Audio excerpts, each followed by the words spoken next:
ઝાલોદ બનીબેન એમ સેટમાં શિક્ષક તરીકે નોકરી કરતા શિક્ષકે બીજેડ ગ્રુપમાં એજન્ટ બની અને ગ્રાહકોના નાણાં ડૂબાડ્યા। હાલ ગુજરાતમાં બીજેડ ગ્રુપમાં કરોડોનું કૌભાંડ બહાર આવેલ છે। એકના ડબલ કરવાની લાલચમાં ગુજરાત તેમજ બીજા રાજ્યમાંથી બીજેડ કંપનીના એજન્ટ દ્વારા 6000 કરોડ રૂપિયા જેટલા રૂપિયા ઉઘરાવેલ હોવાનું જાણવા મળેલ છે। 2021થી આ ઓફિસ ખોલી 3 વર્ષમાં ડબલ કરવાની લાલચ આપી હજારો લોકોને છેતરવામાં આવેલ છે।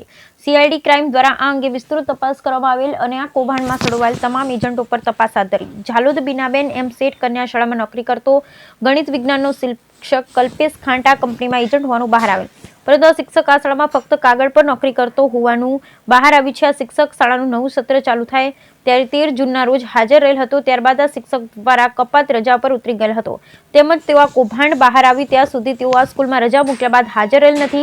આ શિક્ષક રજા પર ઉતર્યા પછી કેમ નથી આવતા, તેને બીજું શું કામ કરે છે તે પ્રત્યે સ્કૂલના પ્રિન્સિપાલ સહિત દરેક શિક્ષકો અજાણ હતા। રજા પૂરી થયા બાદ શિક્ષક હાજર નહીં થતા તેને કારણદર્શક નોટિસ પણ 25/11/2024ના રોજ આપવામાં આવી, પરંતુ આ શિક્ષક દ્વારા કોઈ પણ જવાબ આપવામાં આવ્યો નહોતો। આ શિક્ષક બીજેડ કંપનીમાં એજન્ટ બની કેટલાય મોંઘીદાટ ગિફ્ટ મેળવી હોય તેવા ફોટા તેમજ સમાચાર સોશિયલ મીડિયા પર ચાલી રહેલ છે। હવે આ બીજેડ ગ્રુપનું કૌભાંડ બહાર આવતા આ એજન્ટ બની કામગીરી કરતો શિક્ષક હાલ ક્યાં છે તે કોઈ જાણતું નથી, એટલે ત્યાં આ મહા કૌભાંડને લીધે ભૂગર્ભમાં ઉતરી ગયેલ હોય તેવું લોકો માની રહ્યા છે।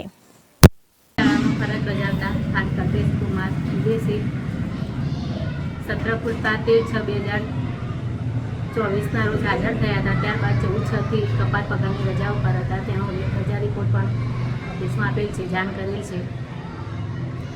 હાલ આ જે શિક્ષક ગેરહાજર છે કયા ધોરણમાં કયા વિષયના શિક્ષક હતા અને કયા ધોરણમાં તેઓ વિદ્યાર્થીઓને ભણાવતા હતા? એ ગણિત વિજ્ઞાનના શિક્ષક હતા।